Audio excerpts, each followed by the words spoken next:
नमस्कार।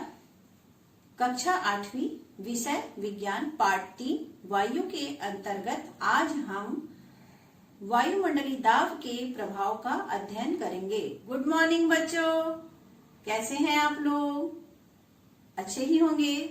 अब चलिए हम यहाँ पे एक वस्तु रखी है, उसको देखते हैं। ये क्या है भाई?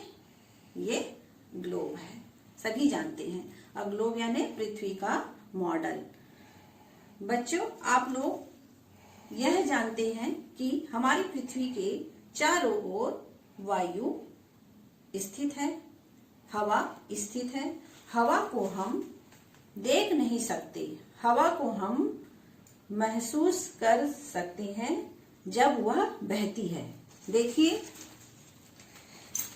इस तरह से, ये मैं पेपर को हिला रही हूं तो हवा यहाँ पे बह रही है और इस हवा के बहने को मैं यहाँ पे महसूस कर पा रही हूं।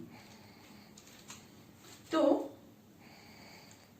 पृथ्वी के चारों ओर स्थित वायु के घेरे को हम वायुमंडल कहते हैं। वायुमंडलीय दाब हमारे चारों ओर स्थित वायुमंडल द्वारा आरोपित दाब वायुमंडलीय दाब कहलाता है। वायुमंडलीय दाब का मापन बैरोमीटर या वायु दाब मापी से किया जाता है। बैरोमीटर का आविष्कार सन 1643 में टॉरिसरी नामक वैज्ञानिक ने किया था। बैरोमीटर या वायु दाब मापी दो प्रकार के होते हैं। पहला है पारद बैरोमीटर और दूसरा है एनीरॉयड बैरोमीटर। और एक वायुमंडलीय दाब बराबर होता है 1.013 गुणित 10 की घात 5 पास्कल या 1.013 गुणित 10 की घात 5 न्यूटन प्रति वर्ग मीटर या 76 सेंटीमीटर पारे के स्तंभ के दाब के तुल्य।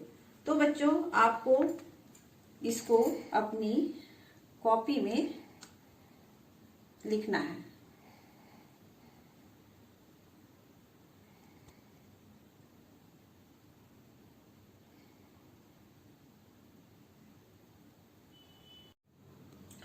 हमारे शरीर पर यह वायुमंडल अत्यधिक दाब डालता है। बच्चों, आप लोगों ने कभी यह सोचा है कि इस अत्यधिक दाब के कारण हमारा शरीर पिचकता क्यों नहीं है? सोचा है आप लोगों ने? नहीं।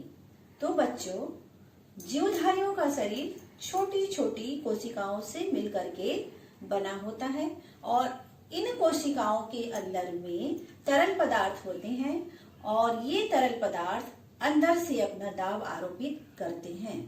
तो कोशिका के अंदर स्थित ये तरल पदार्थ के द्वारा जो दाब आरोपित किया जाता है वह वायुमंडलीय दाब के बराबर होता है।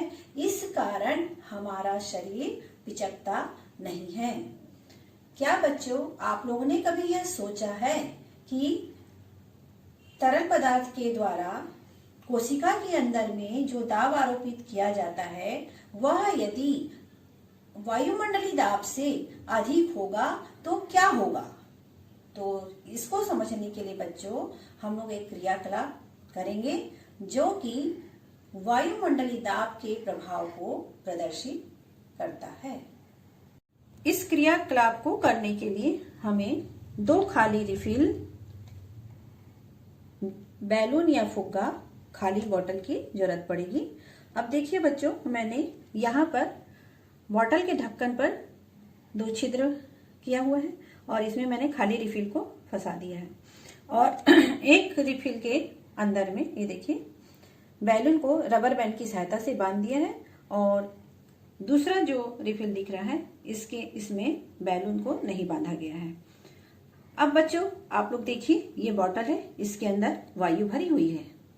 ये खाली है परंतु अंदर में क्या है? इसके वायु है। अब मैं क्रियाकलाप करूंगी, आप उसको ध्यानपूर्वक देखेंगे कि ये बैलून में क्या परिवर्तन होता है। ठीक है। अब मैं बोतल के अंदर की वायु को उस रिफिल से बाहर निकालती हूं जिसमें कि फुग्गा नहीं बंधा हुआ है। ठीक है। अब ध्यानपूर्वक देखिए आप सभी लोग।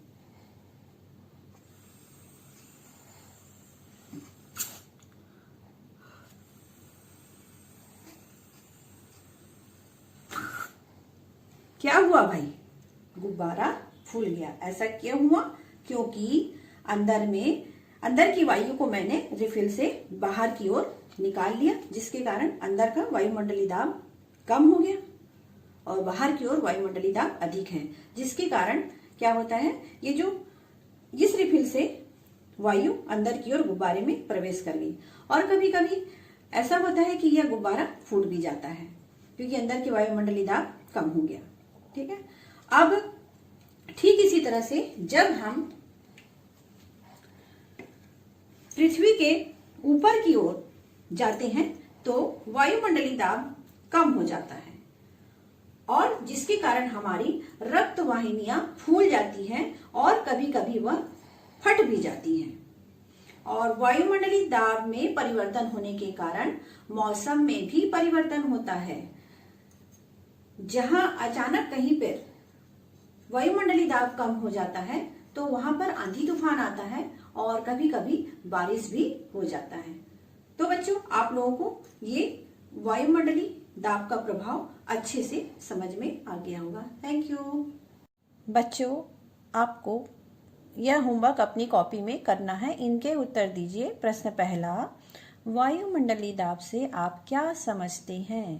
प्रश्न दूसरा, किसी स्थान पर वायुमंडलीय दाब के बहुत कम हो जाने का मानव शरीर पर क्या प्रभाव पड़ता है, समझाइए।